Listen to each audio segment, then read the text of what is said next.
Citizens, it's that time. You are officially in Alert Zone. Welcome to the Alert Zone TV. I am the Wizard, Uncle James. I would love for you to become an active citizen of the Alert Zone. And you can do that by hitting the subscribe button, hitting the bell so you get notified when we drop fire content, giving the video a like, sharing, commenting.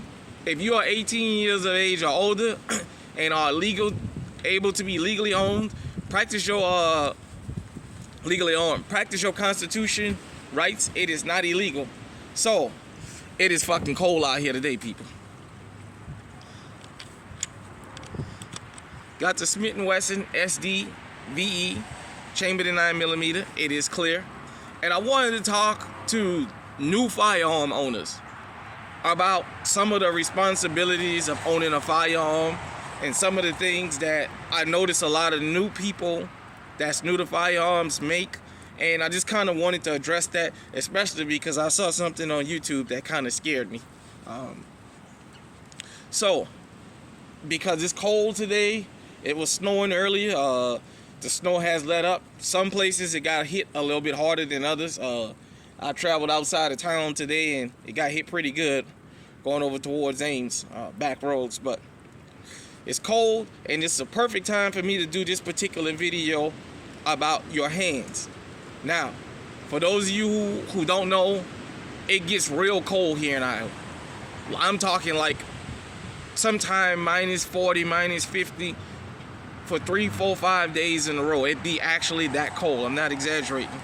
I got my muck boots on, my insulated boots, because it's that cold out here. Usually on a day like today, if it's kind of muddy outside, but it's not cold, I just put on regular rubber boots. But I got these on, my insulated boots, because it's cold. But also gloves. So when you carry a firearm in a place where it's really cold and you out in public, let's just say you out in public, ask yourself this: if the shit hits the fan and you need to reach for your weapon, do you have the proper gloves for the proper firearm? What do I mean by that? I got these kind of thin gloves on, the knit gloves that's kind of close to your fingers, so I can still grab that trigger and have plenty of room.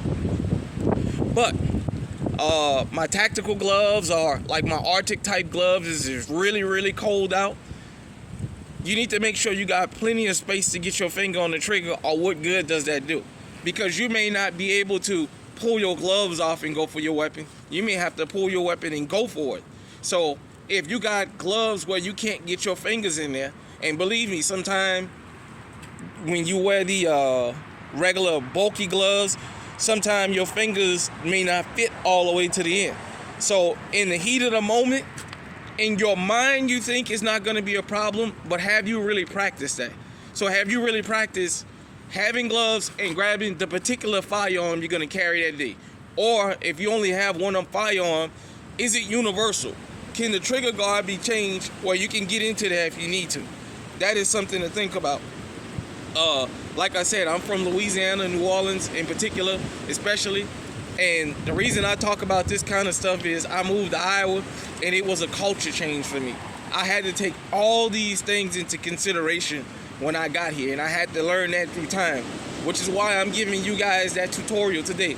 Another thing about when you become legally armed, leaving guns in your vehicles is something you should try and stop. You should try and keep something on you and go into places where you're allowed to carry. And if you're not allowed to carry in there, get you a bag or something and stuff it in there. Because car break-ins have become common across the country. And I've already seen several people say, I left my arm in the car and somebody broke in and took it. To you, it may not be a big thing, but a stolen firearm can possibly be the reason somebody lose their life, because most people lose their lives with stolen firearms. So that's why there's more to owning a firearm than just getting a gun and speaking your slang and jumping up and down and making a fool out of yourself. There's a lot of responsibility that go with these. You have a responsibility and a duty as a law-abiding citizen and as a legal firearms owner to protect the public also. If you live in one of these places, Hell, you don't even have to watch the local news no more. Everybody got some kind of YouTube, some kind of social media, something they look at. You see all the time where they're breaking into vehicles. If you live in one of these places that is hostile to carrying, you need to come up with a better plan than leaving this under your seat. Leaving it in the car where it's unlocked, because when people get to it, when you lose a firearm from something like that, not a home burglary, but a car break-in out in public, you put a lot of people at danger, because that firearm can be used to take somebody or somebodies off the planet. So that's just why I wanted to do this tutorial. Like I said, it is cold out here today. It's about 20 degrees out here. The temperature was supposed to be like 30, 32, 33. With the wind chill, it's about 20 degrees out here. Yeah, I'm rocking my old school starter jacket, my old Oakland Athletics, the old one, with the elephant on the back. So, you know, like I said, I got my knit gloves. I got gloves on that is good for this particular firearm. If I carry another firearm and I wear my bulky gloves, I always go and check and make sure I have the proper firearm for those gloves. If that doesn't work, well, then what I would do is put my knit gloves on and just keep my hands in my pocket, or try and keep them warm another way. But at any given time, it can be freezing cold out there and you may have to pull. Don't let your gloves cost you your life. Hit me in the comment section and let me know what you think about this video. Till next time, stay safe, stay on high alert. It's cold out here.